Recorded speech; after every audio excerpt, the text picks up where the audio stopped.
घनश्याम तिवारी, आपको इस बजट में कोई एक अच्छी बात लगी? चलिए टैक्स से ही शुरू करते हैं। ये टैक्स वाला जो अनाउंसमेंट है इस पे कुछ है आपका पॉजिटिव है रिएक्शन या नहीं?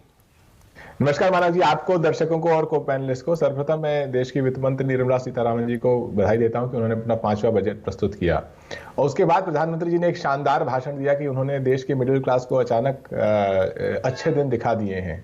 और जब वो अच्छे दिन पे चर्चा होती है तो दो बड़े एक्सपर्ट जो अभी आपके चैनल पे देख रहे थे, उनको माइक्रोस्कोप लगा के देखना पड़ता है कि सरकार आपको बेवकूफ बना रही है या आपको वाकई कुछ मदद करना चाह रही है। जहां पर देश के प्रधानमंत्री जो है बड़े बड़े भाषण देकर कि कहते हैं हमने आपको अच्छे दिन दिखा दिए, और एक्सपर्ट्स भी टटोल नहीं पा रहे हैं कि आपको बेवकूफ बनाया गया है या वाकई आपके लिए कुछ मदद की गई है। ये सरकार की मंशा शुरू से रही है। पिछले 8 बजटों में कभी भी सरकार ने मिडिल क्लास को कोई फायदा पहुंचाने की कोशिश नहीं की।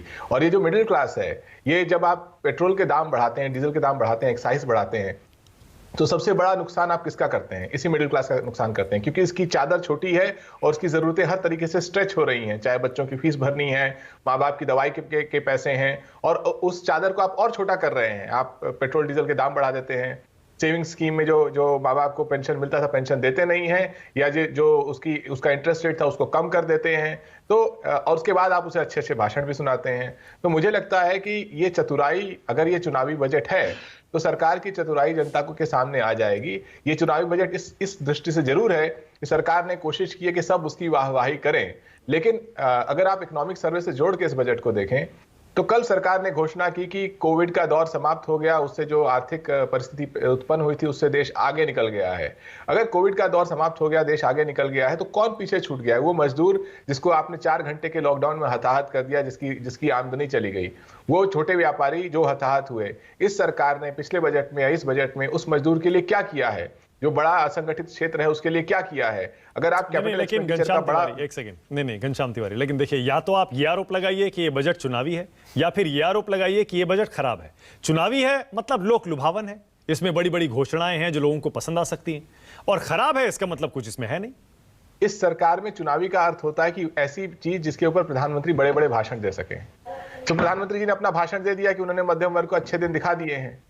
इस दृष्टि से ये चुनावी है। ये कह देना कि 10 लाख करोड़ का कैपिटल एक्सपेंडिचर होगा, ये और कहना कि हम रोड बनाएंगे, तरह तरह की चीजें करेंगे, उस दृष्टि से चुनावी है। लेकिन अगर आप ये कहें कि क्या इससे उन लोगों को जो कि इस देश की रीढ़ हैं, जो असंगठित मजदूर हैं, जो गरीब हैं, वो इस देश की रीढ़ हैं, क्या जो लोग गांव में रह रहे हैं, जो राज्य पिछड़ते जा रहे हैं, चाहे वो बिहार है, पूर्वी उत्तर प्रदेश का इलाका है, इनके लिए कोई ठोस पहल की गई है? नहीं की गई है। इस बजट में आप किसी भी बेनिफिशियरी को नहीं कह सकते कि जो कमजोर वर्ग से आता है उसके लिए कोई भी ठोस पहल की गई हो। चाहे शिक्षा की दृष्टि से की गई हो, चाहे पीएम किसान की बात लगातार बजट से पहले होती रही थी कि किसान की उसमें उसमें जो रकम है बढ़ाई जाएगी। जब से वो स्कीम शुरू हुई है, महंगाई के चलते उसकी जो रकम है उसकी वैल्यू 30% घट गई है। अगर आप वो भी नहीं कर सकते तो इसका मतलब न केवल आप पुराने बजटों की तरह जो आप घोषणा करते हैं उसका सही प्रमाण नहीं देते कि उसका क्या लाभ हुआ, बल्कि जिनके लिए आपने घोषणा की थी उनको नुकसान होता रहता है, लेकिन आप फायदे के भाषण देते रहते हैं।